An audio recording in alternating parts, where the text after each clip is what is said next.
tanto mistérios, vou usar apenas as iniciais JC para me identificar. Tenho 42 anos e sou agente funerário em Serra Talhada, Pernambuco, há mais de 20 anos. Trabalho com morte todos os dias. Já vi de tudo. Corpos em todos os estados, acidentes, doenças, violência. Mas o que aconteceu em outubro de 2020 foi diferente. Não era apenas um corpo. Era algo que não deveria existir. Algo que as lendas do sertão contam há gerações, mas que ninguém acredita de verdade. Até ver. Até sentir o cheiro. Até tocar. Vou contar porque isso precisa ser dito. E porque 3 pessoas morreram depois, e ninguém nunca vai investigar de verdade. Vão dizer que foi coincidência. Mas eu sei que não foi. Trabalho numa funerária pequena, familiar. Meu tio é o dono, e eu cuido da parte operacional. Buscar os corpos, preparar para velórios, coordenar sepultamentos. É um trabalho que a maioria das pessoas evita, mas alguém precisa fazer. Serra Talhada é uma cidade do sertão do Pajeú, com uns 80 mil habitantes. Lugar onde todo mundo se conhece, onde as histórias passam de geração em geração, onde as lendas fazem parte do cotidiano tanto quanto a seca e o sol escaldante. Uma dessas lendas é a do corpo seco. Todo sertanejo conhece. É a história de pessoas tão ruins em vida, tão cruéis e pecadoras, que quando morrem, nem a terra aceita. O corpo não apodrece, não vira pó. Fica ressecado, mumificado naturalmente, e vaga à noite procurando almas para levar. Meu avô contava que tinha visto um corpo seco quando era criança, lá pelos anos 40. Dizia que o corpo andava curvado, fazendo um barulho de ossos se chocando, e que tinha aparecido na porta da casa dele numa noite sem lua. Claro que eu nunca acreditei. Eram histórias para assustar criança. Até aquela quinta-feira de outubro. Recebi uma ligação da polícia por volta das 11 da manhã. Tinham encontrado um corpo numa propriedade abandonada a uns 20 quilômetros da cidade, na estrada para Triunfo. Queriam que buscássemos para fazer o reconhecimento e depois encaminhar para o IML em Caruaru. Fui com meu ajudante, Carlos, um rapaz de 25 anos que tinha começado a trabalhar comigo há 6 meses. Era uma ocorrência normal. Pegamos a funerária, que é uma van adaptada, e seguimos para o local. O lugar era uma antiga casa de fazenda, desabitada havia décadas. As paredes estavam caindo, o teto tinha buracos e o mato tinha tomado conta de tudo. 2 policiais militares estavam esperando do lado de fora, ao lado da viatura. Vocês vão precisar de máscara, um deles disse quando descemos. O cheiro lá dentro é insuportável. Estranhei. Corpos em decomposição cheiram mal, mas eu estava acostumado. Colocamos as máscaras e luvas e entramos. O corpo estava num dos cômodos do fundo, mas quando chegamos perto, percebi que algo estava muito errado. Não havia moscas, nenhuma. E corpos em decomposição sempre têm moscas. Centenas delas. E o cheiro não era de decomposição normal. Era diferente. Mais seco. Como couro queimado misturado com enxofre. Quando iluminei com a lanterna, senti meu estômago revirar. O corpo estava sentado no canto do cômodo, encostado na parede. Mas não era um corpo normal. A pele estava completamente ressecada, grudada nos ossos, marrom escura como couro velho. Os olhos tinham afundado nas órbitas, mas não tinham apodrecido. A boca estava aberta num rictus horrível, mostrando todos os dentes. Os dedos eram garras longas e retorcidas. E o corpo estava totalmente inteiro, sem partes faltando, sem decomposição, apenas seco. Quanto tempo ele está aqui? Perguntei aos policiais. Não sabemos. O dono da propriedade ao lado disse que sente esse cheiro há meses. Mas só hoje resolveu investigar. Meses. Um corpo exposto por meses deveria estar em estado avançado de decomposição. Deveria ser apenas ossos e pouca coisa mais. Mas aquilo ali estava inteiro, preservado, como se tivesse sido mumificado. Carlos se recusou a tocar no corpo. Disse que tinha um pressentimento ruim, que deveríamos deixar aquilo para a polícia científica. Mas os policiais insistiram. Não tinham equipamento para transportar e o IML só viria no dia seguinte. Precisavam que levássemos. Pegamos a maca e nos aproximamos. Quando toquei no braço do corpo para movê-lo, senti a textura.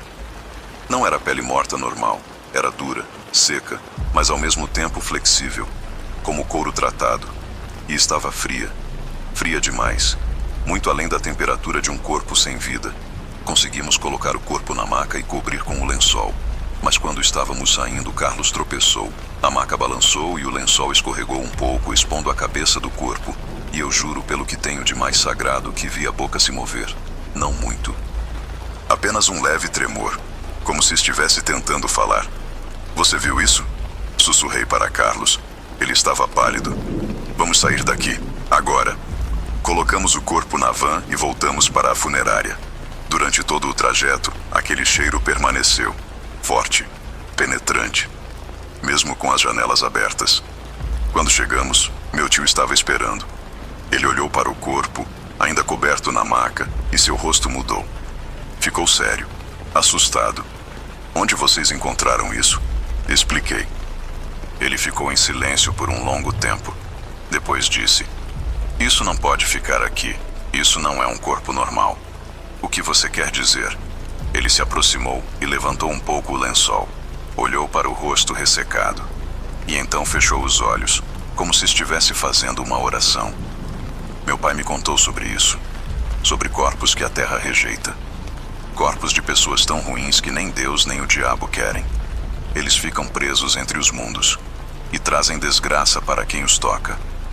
Achei que era superstição. Tentei racionalizar. Talvez fosse uma condição médica rara. Talvez o clima seco do sertão tivesse mumificado o corpo naturalmente. Mas no fundo, eu sabia que havia algo mais. Colocamos o corpo na câmara fria até o IML vir buscar no dia seguinte. Mas naquela noite, coisas estranhas começaram a acontecer.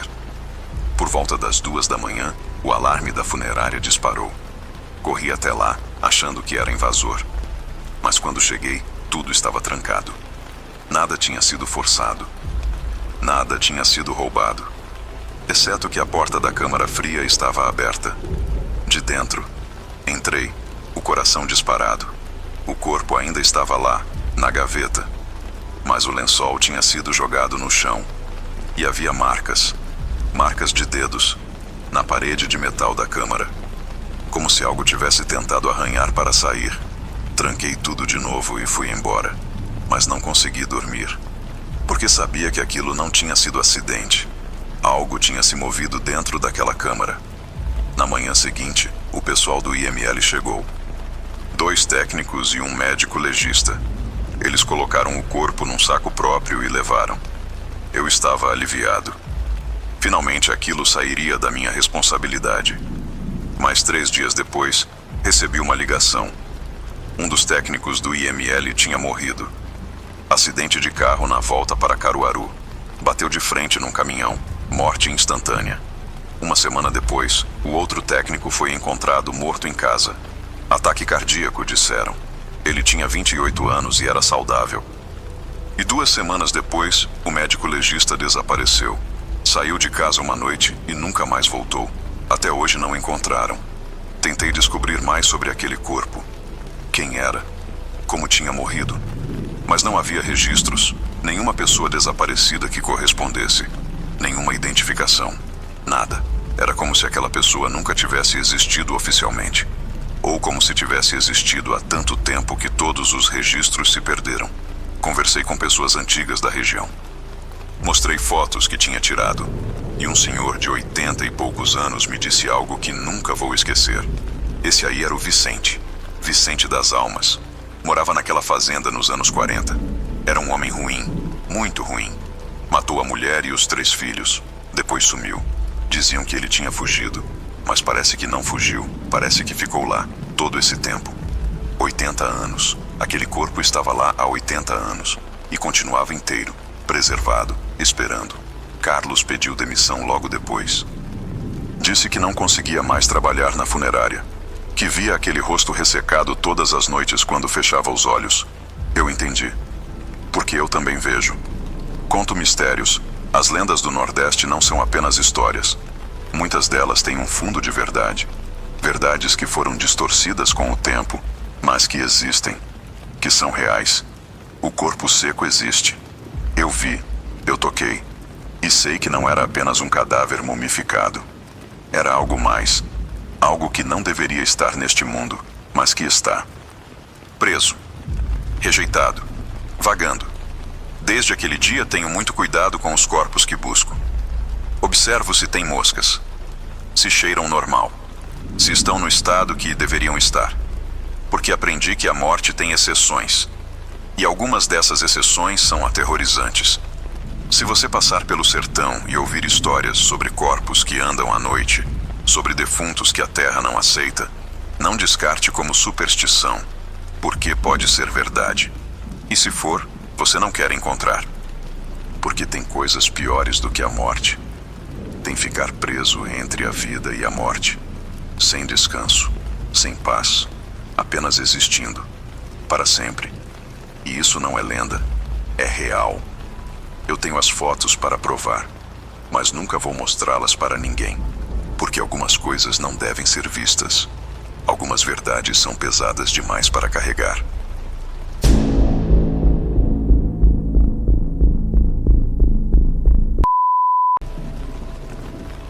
Oi, conto mistérios. Não vou dar meu nome verdadeiro. Podem me chamar de Ana. Tenho 36 anos e sou veterinária em Juazeiro do Norte, Ceará. Trabalho principalmente com animais de grande porte, fazendas, gado, cavalos.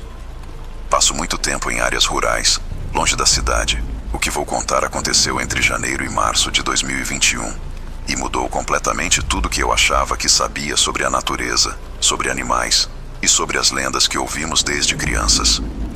Lobisomem sempre foi história para assustar. Até deixar de ser apenas história, até virar algo que você vê, que você cheira, que deixa marcas reais. Juazeiro do Norte é conhecida como a capital da fé no Nordeste, por causa do Padre Cícero.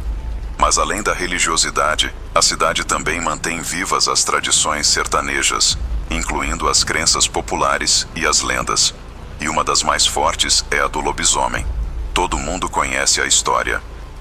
Sétimo filho homem de uma sequência de 7, ou filho de relação incestuosa, amaldiçoado a se transformar em fera nas noites de quinta e sexta-feira.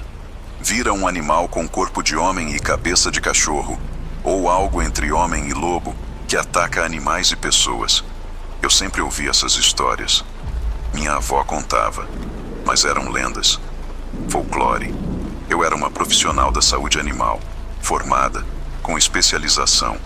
Acreditava em ciência, em biologia, em zoologia, não em histórias de transformação. Em janeiro de 2021, comecei a atender chamados numa região específica, a uns 15 quilômetros do centro de Juazeiro, na zona rural.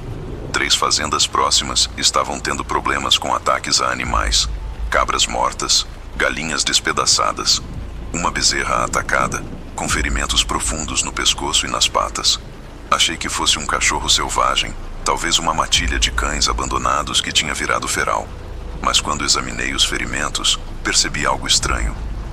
As marcas de mordida eram grandes demais para cachorro, e o padrão de ataque não correspondia ao comportamento canino. Cães em matilha mordem várias vezes, rasgam, despedaçam. Aquelas mordidas eram precisas, calculadas, letais.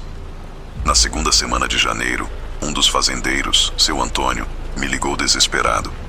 Tinha ouvido barulhos à noite, gritos dos animais, e quando amanheceu, encontrou 5 cabras mortas no curral, todas com a mesma marca no pescoço, mordida profunda que atingia a jugular. Fui até lá de manhã cedo, examinei os corpos. O que me chamou a atenção foi a saliva. Havia saliva seca ao redor dos ferimentos. Coletei amostras para analisar e encontrei algo que não fazia sentido. O DNA da saliva tinha marcadores caninos, mas também tinha marcadores humanos, como se fosse uma mistura impossível dos dois. Achei que a amostra estava contaminada. Pedi para refazerem o teste em outro laboratório. O resultado foi o mesmo: DNA híbrido, canino e humano. Isso não existe. Falei para a técnica do laboratório. Ela concordou. Não deveria existir, mas está aqui. Voltei às fazendas. Comecei a fazer rondas noturnas, querendo flagrar o animal em ação. Instalei armadilhas fotográficas em pontos estratégicos. E esperei. Na primeira noite, quinta-feira, nada aconteceu. Na sexta-feira, consegui uma imagem. Não era clara. Era borrada, como se o animal tivesse se movido muito rápido. Mas dava para ver. Não era um cachorro. Não era um lobo. Era algo bípede. Algo que andava em duas pernas, mas curvado. Com pelos. Com focinho alongado. Com olhos que refletiam a luz da câmera em um tom amarelo esverdeado. Minha mão tremeu quando vi aquela foto, porque eu sabia o que era. Ou melhor, sabia o que parecia ser. Mas era impossível. Cientificamente impossível. Mostrei a foto para seu Antônio. Ele ficou pálido. É ele, o lobisomem. Meu avô dizia que tinha um na região, mas ninguém via há décadas. Isso não existe, eu disse, tentando me convencer. Existe sim, e você acabou de fotografar. Decidi investigar mais. Conversei com moradores antigos e descobri algo perturbador. Nos últimos 20 anos, 3 pessoas tinham desaparecido naquela região, todas em noites de quinta ou sexta-feira. Nunca encontraram os corpos. E havia rumores sobre uma família específica, uma família que tinha 7 filhos homens consecutivos. O 7º, nascido em 1998, tinha desaparecido aos 13 anos. A família dizia que ele tinha fugido, mas os vizinhos contavam outra história. Diziam que o menino tinha começado a mudar, a ficar agressivo, a desenvolver pelos excessivos, a ter ataques de fúria. E numa sexta-feira, ele tinha atacado o próprio irmão, mordendo o braço dele com tanta força que quase arrancou. O pai teria expulsado o menino de casa. E desde então, ninguém mais o viu, oficialmente. Mas os ataques a animais começaram pouco tempo depois. Isso foi em 2011, 10 anos atrás. E agora, em 2021, os ataques tinham recomeçado com força total. Precisei de 3 dias para reunir coragem, mas finalmente decidi. Ia fazer uma vigília completa. Numa noite de sexta-feira, armada com tranquilizante para animais de grande porte, uma arma emprestada de um fazendeiro e uma lanterna potente. Escolhi ficar perto do curral de seu Antônio, escondida num paiol com vista para os animais. Cheguei às 9 da noite e esperei. Meia-noite passou, 1 da manhã. Nada. Os animais estavam inquietos, mas nada de anormal. Comecei a achar que tinha sido ideia idiota, que estava perdendo meu tempo perseguindo lendas. Então, às 2h15 da madrugada, os cachorros da fazenda começaram a latir. Não era latido normal, era desespero, terror e, de repente, silêncio. Um silêncio abrupto e antinatural. Apertei a lanterna, mas não acendi ainda. Esperei, o coração batendo tão forte que eu conseguia ouvir. Então ouvi passos, mas não eram passos humanos nem animais. Era algo intermediário. 2 patas mais pesadas, arrastadas, e uma respiração, ofegante, rouca, molhada. A coisa apareceu na beirada do curral, e mesmo na escuridão, mesmo sem luz, dava para ver a silhueta. Era alta, muito alta, pelo menos 2 metros, curvada, coberta de pelos escuros. A cabeça era alongada, com orelhas pontudas, e os braços eram longos demais, desproporcionais, terminando em mãos com garras. Acendi a lanterna. O feixe de luz iluminou a criatura completamente. E o que vi vai me assombrar para sempre. Não era um animal, não era um homem, era as 2 coisas. A pele sob os pelos era humana em algumas partes. O focinho era canino, mas a estrutura da face tinha traços humanos. Os olhos eram amarelos, refletindo a luz, mas a expressão dentro deles era inteligente, consciente, humana, e estava olhando diretamente para mim. Apontei a arma com o tranquilizante. Minha mão tremia tanto que mal conseguia segurar. A criatura não atacou, apenas ficou ali, olhando, como se estivesse me analisando, decidindo o que fazer. Então ela abriu a boca e falou. Não foi um rosnado, foram palavras, distorcidas, guturais, mas palavras, em português. Ajuda, mim. Gelei, completamente paralisada, porque aquela coisa, aquele lobisomem, estava pedindo ajuda. Não, controlo, me mata, por favor. Antes que eu pudesse responder, a criatura se virou e fugiu. Correu em 4 patas, depois em 2, desaparecendo na escuridão com uma velocidade impossível. Fiquei no paiol até amanhecer, em choque, processando o que tinha visto, o que tinha ouvido. Aquilo era uma pessoa presa numa maldição, numa transformação que ela não controlava, e estava sofrendo. Nos dias seguintes, tentei localizar a família. Encontrei a mãe do 7º filho. Ela morava sozinha numa casa humilde na periferia de Juazeiro. Quando contei o que tinha visto, ela começou a chorar. Eu sabia que era ele. Sempre soube. Tentei ajudar, mas ele fugiu. Disse que não queria machucar ninguém, que preferia viver no mato, longe de tudo, até morrer. Ele está pedindo ajuda, eu disse. Pediu para eu matá-lo. Ela balançou a cabeça, as lágrimas escorrendo. Não há cura. Não há salvação. É a maldição. Ele nasceu assim. 7º filho homem. Está condenado. E vai sofrer até morrer. Nunca mais o vi. Os ataques pararam em março. Completamente. Como se ele tivesse ido embora. Ou como se tivesse conseguido o que pediu de outra pessoa. Conto mistérios. Não sei classificar o que vi. A ciência não tem explicação. A medicina veterinária não tem diagnóstico. Mas eu vi. Toquei nas marcas. Analisei o DNA. Ouvi a voz. O lobisomem é real. Não sei se é maldição, se é mutação genética, se é algo entre os dois. Mas existe. E não é um monstro no sentido que imaginamos. É uma pessoa. Uma pessoa presa numa prisão biológica e sobrenatural. Sofrendo, sem controle, sem escolha. A lenda tem razão em uma coisa. É o 7º filho. Mas não explica o porquê. Não explica como. Apenas acontece. E quando acontece, aquela pessoa está condenada a uma vida de solidão, de fome que não pode saciar, de transformações dolorosas que não pode evitar. Aquela criatura me pediu para matá-la. E até hoje me arrependo de não ter feito isso. Porque talvez fosse a única misericórdia que eu poderia oferecer. As lendas do Nordeste são avisos. São memórias de coisas que aconteceram e continuam acontecendo.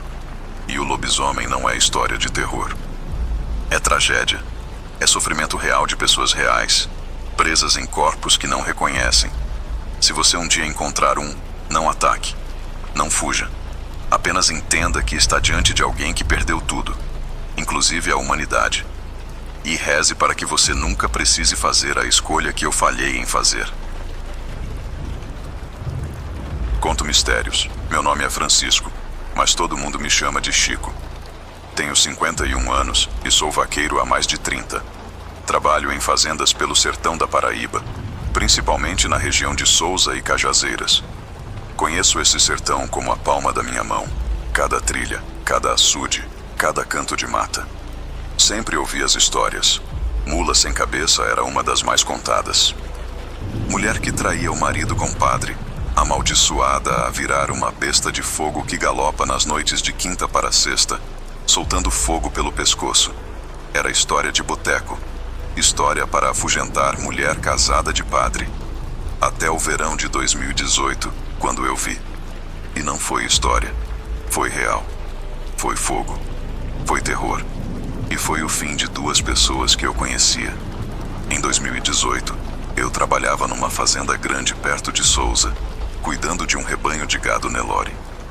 O patrão morava em João Pessoa e só aparecia de vez em quando. Eu ficava responsável pela propriedade, junto com mais 3 vaqueiros, Zé Maria, Gilberto e Rodrigo. A fazenda era isolada. A cidade mais próxima ficava a uns 12 quilômetros. Tínhamos uma casa-sede onde dormíamos, um curral grande, alguns galpões e muito pasto. À noite, o silêncio era absoluto. Só os grilos, algum gado mugindo de longe e o vento no capim seco. Na época, uma mulher tinha vindo morar na propriedade vizinha, abandonada há anos. Ela se chamava Luciana, devia ter uns 30 e poucos anos, bonita, mas com um jeito meio fechado, reservado. Não conversava muito com ninguém. Vivia sozinha naquela casa, meio caindo aos pedaços. O que chamava a atenção era a quantidade de vezes que o padre da cidade ia visitá-la. Padre Expedito, um homem de uns 50 anos, conhecido por ser severo nos sermões, mas que ultimamente andava diferente. Mais distraído, mais ansioso. Os boatos começaram rápido.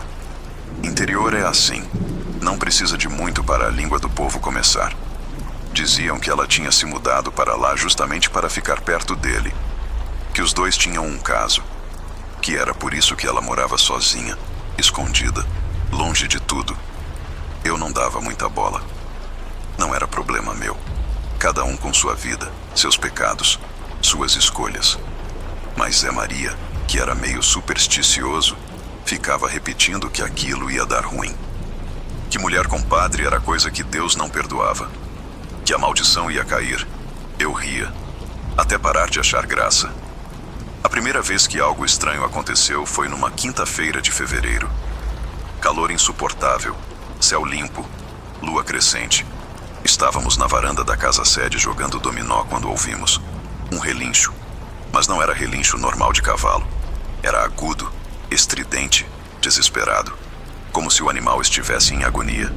Vinha da direção da propriedade vizinha, onde Luciana morava.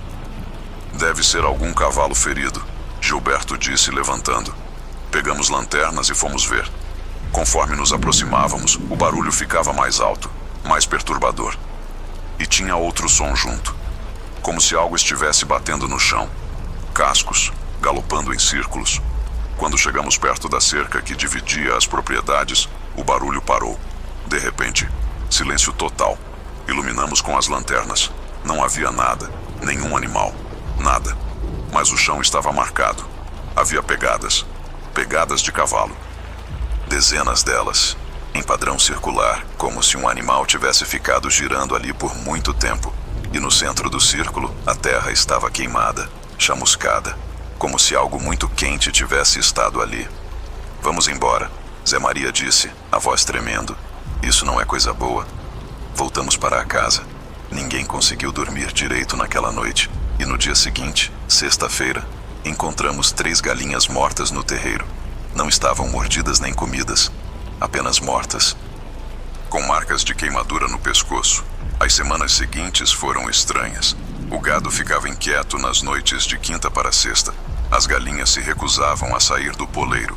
E sempre, ouvíamos aquele relincho, distante, ecoando pelo sertão, vindo de direções diferentes, como se a fonte do som se movesse. Zé Maria começou a fazer proteções. Arruda na porta, sal grosso nos cantos, rezas antes de dormir. Gilberto ria dele, mas eu percebia que estava com medo também. Todos nós estávamos. Numa quinta-feira de março, resolvi ficar acordado. Queria ver, queria entender. Fiquei na varanda fumando, observando a noite. Os outros tinham ido dormir. Eu estava sozinho. Por volta da 1 da manhã, senti o cheiro. Enxofre, forte, inconfundível. E então vi a luz. Uma luz alaranjada como fogo se movendo na direção da propriedade vizinha. Não era lanterna, não era fogueira. Era algo em movimento, algo vivo. Peguei a espingarda que mantínhamos na casa e fui investigar. Sei que foi estupidez. Sei que deveria ter ficado onde estava. Mas curiosidade e coragem de momento fazem a gente tomar decisões idiotas. Segui em direção à luz. Conforme me aproximava, o cheiro de enxofre ficava mais forte. E ouvia o som. Cascos batendo, galope pesado e aquela respiração ofegante, quente, como fole de ferreiro. Cheguei na cerca e olhei para o outro lado. A luz estava lá, e agora eu via claramente o que era. Uma mula, grande, musculosa, de pelagem escura que brilhava sob a luz alaranjada que emanava dela. Mas onde deveria estar a cabeça, havia apenas um toco de pescoço, e desse toco saíam chamas, labaredas de fogo que subiam quase 1 metro de altura, iluminando tudo ao redor com um brilho infernal. A criatura galopava em círculos, exatamente como as marcas que tínhamos visto. E a cada galope, o chão onde os cascos tocavam ficava chamuscado, fumegando. Não consegui me mover. Fiquei ali, congelado, segurando a espingarda inútil, apenas observando aquela impossibilidade se mover na minha frente. Então a mula parou. Virou na minha direção. Não tinha cabeça. Não tinha olhos. Mas eu senti que estava me vendo, me sentindo, me percebendo. Ela começou a se aproximar, devagar, os cascos batendo na terra seca, as chamas do pescoço crepitando, lançando fagulhas que morriam no ar. O calor era intenso mesmo à distância. Dava para sentir na pele como se estivesse perto de uma fornalha. Dei um passo para trás, outro. A cerca estava entre nós, mas sabia que aquilo não ia detê-la. Ergui a espingarda, mas minha mão tremia tanto que não conseguia mirar. A mula estava a 3 metros da cerca quando ouvi a voz. Não atira. Olhei para o lado. Era Luciana. Ela tinha saído da casa e estava correndo na minha direção. Estava descalça, de camisola, o cabelo solto, os olhos arregalados de pânico. Não atira nela, pelo amor de Deus. O que é essa coisa? Gritei. Ela chegou perto, ofegante, e olhou para a mula. Lágrimas escorriam pelo seu rosto. Sou eu. Aquela coisa sou eu. Não entendi. Como assim? A maldição é real. Mulher que deita com padre vira mula sem cabeça. Eu não acreditei.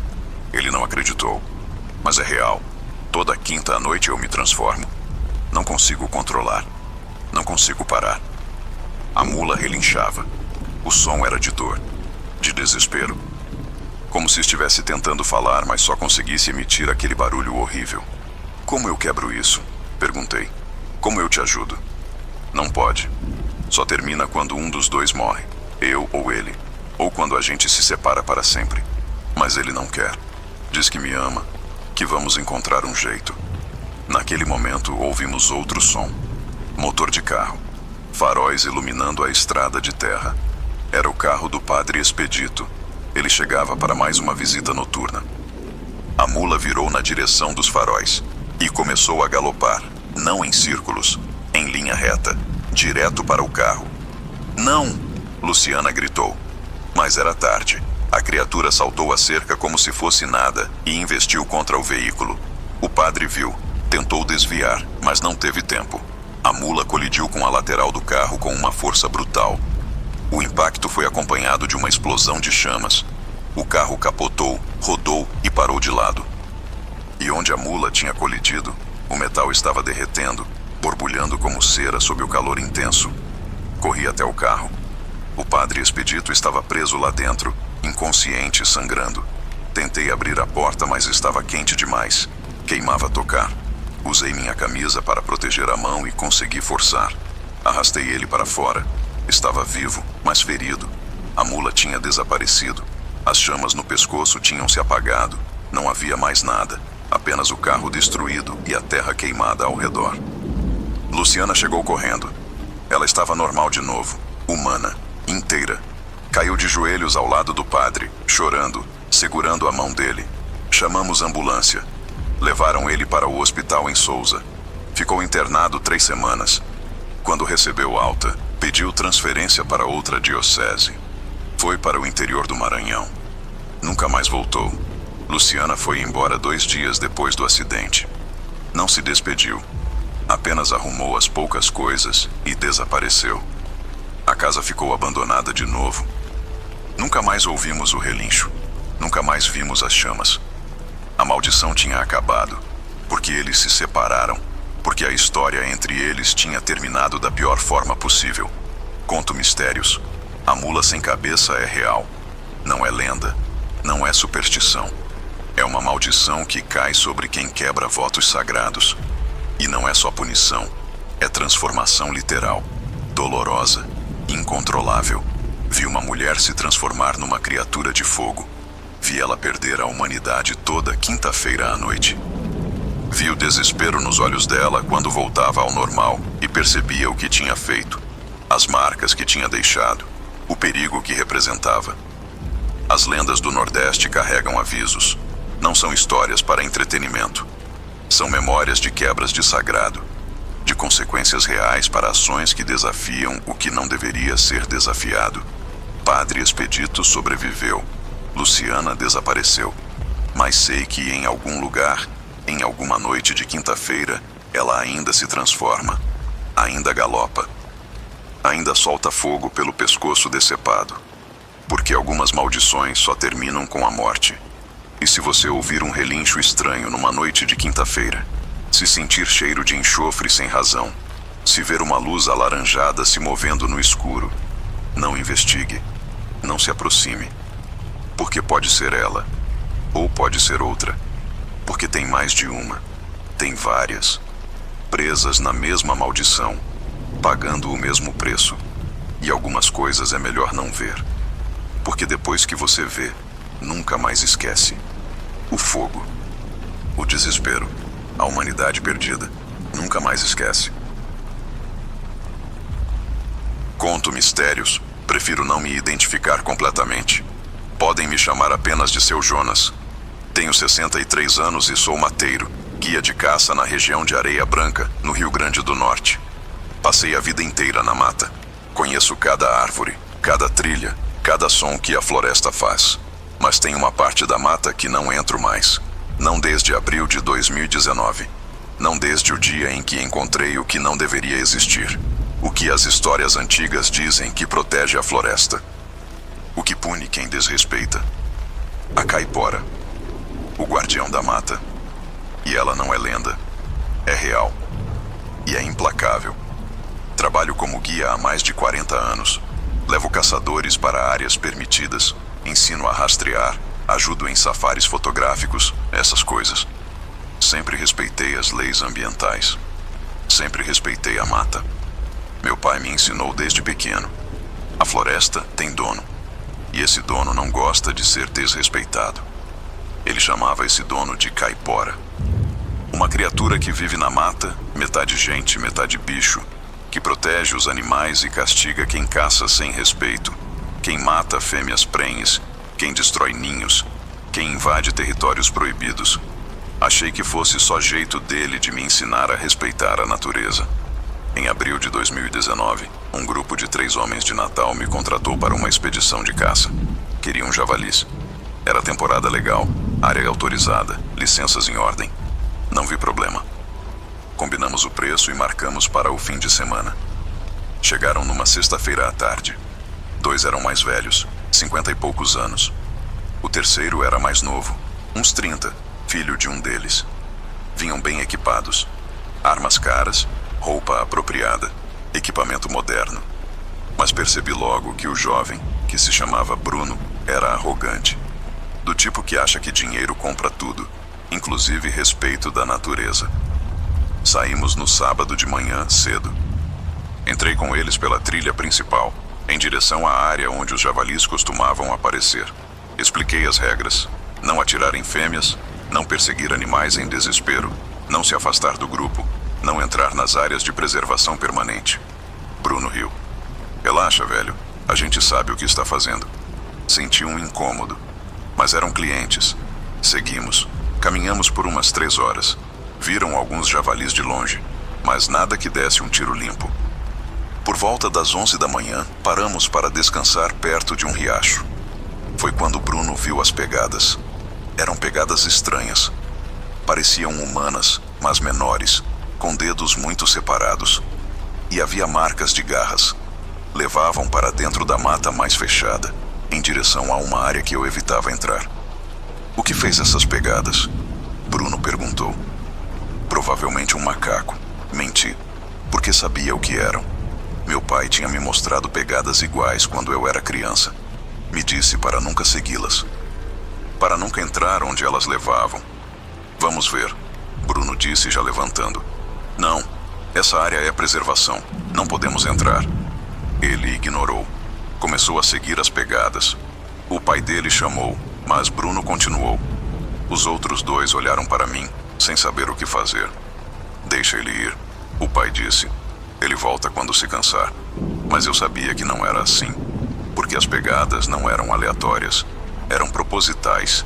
Eram um caminho. E esse caminho levava para onde não se devia ir. Esperamos 15 minutos. Bruno não voltava. Gritamos. Nada. O pai começou a ficar preocupado. Decidimos ir atrás dele. Seguimos as pegadas mata adentro. A vegetação ficava cada vez mais densa, mais escura. O ar mudava. Ficava mais pesado. E tinha um cheiro. Cheiro de animal. de urina, de marcação de território. Encontramos Bruno parado no meio de uma clareira pequena. Ele estava imóvel, olhando para cima, para as árvores. A arma caída no chão ao lado dele. "Bruno!" o pai gritou.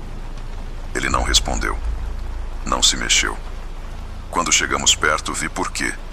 Ele estava em choque. Os olhos arregalados, a pele pálida, tremendo.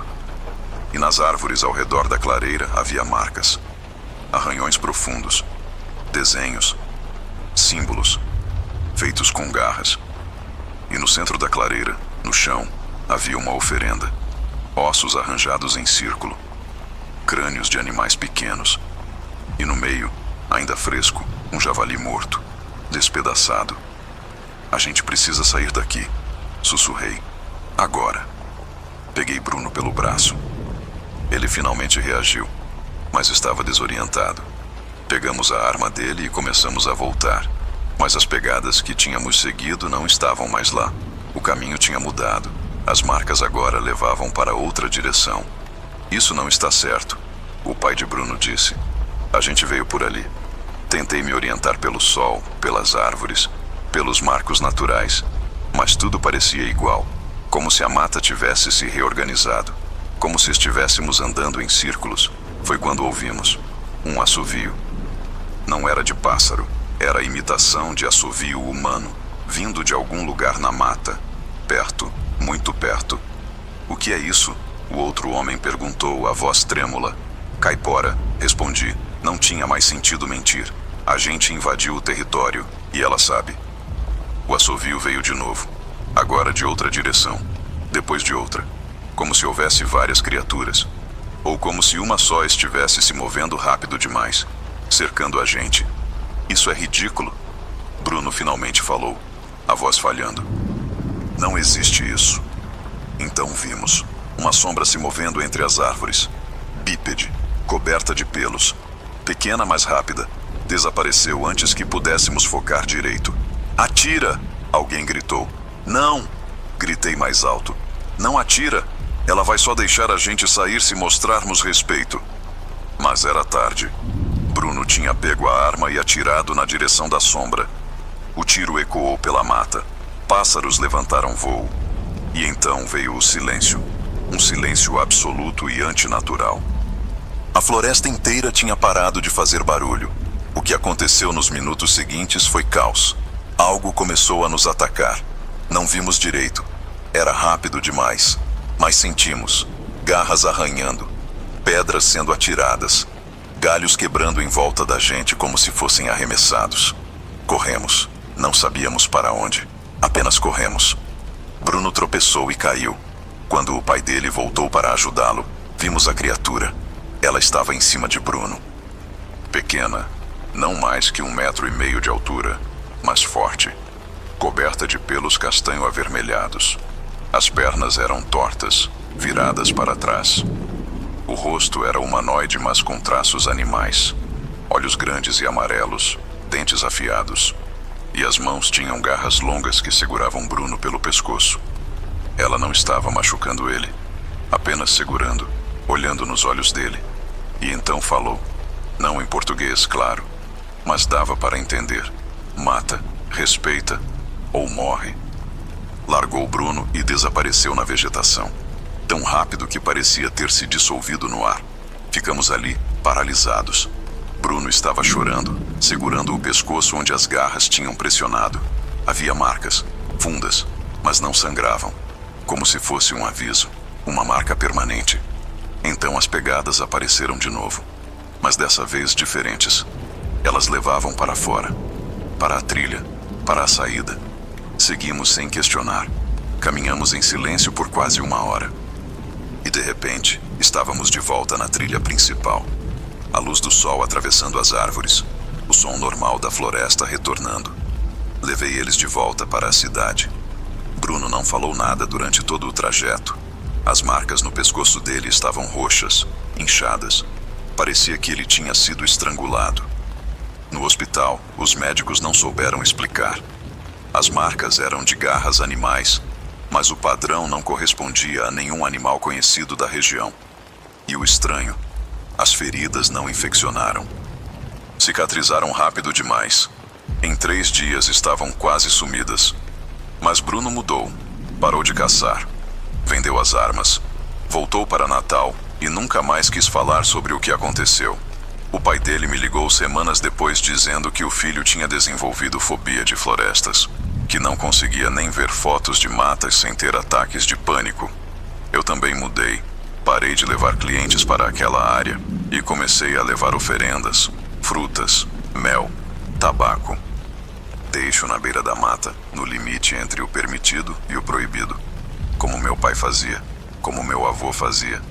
Porque agora eu sei, a caipora é real. Ela protege a mata. E ela marca quem desrespeita. Marca de um jeito que você nunca mais esquece. Conto mistérios. As criaturas do folclore nordestino não são apenas histórias. São guardiões. São forças da natureza que existem para manter o equilíbrio. Para punir o desrespeito. Para ensinar através do medo. A caipora não é má. Não é vingativa. Ela é justa. Se você respeita a mata, se caça com consciência, se não destrói, ela deixa você em paz. Mas se você invade, se você mata sem necessidade, se você desafia, ela age. E quando ela age, você tem 2 escolhas: aprender ou morrer. Bruno teve sorte. Ela escolheu ensinar. Mas nem sempre é assim. Tem gente que entra na mata e nunca sai. E quando encontram os corpos, se encontram, as marcas contam a história. Marcas de garras, viradas para trás, impossíveis, mas reais. A mata tem dono. E esse dono não é humano. Não pensa como a gente. Não perdoa como a gente. Apenas protege. E pune. Se você for caçar, se for explorar, se for entrar na mata fechada, leve respeito, leve oferenda. E se ver pegadas estranhas, com dedos separados e garras, não siga. Nunca siga. Porque o caminho pode levar para onde você não volta. Ou volta diferente. Marcado. Para sempre. Comente seus relatos de terror para serem contados nos próximos vídeos. Se inscreve no canal para não perder nenhum relato. Até a próxima.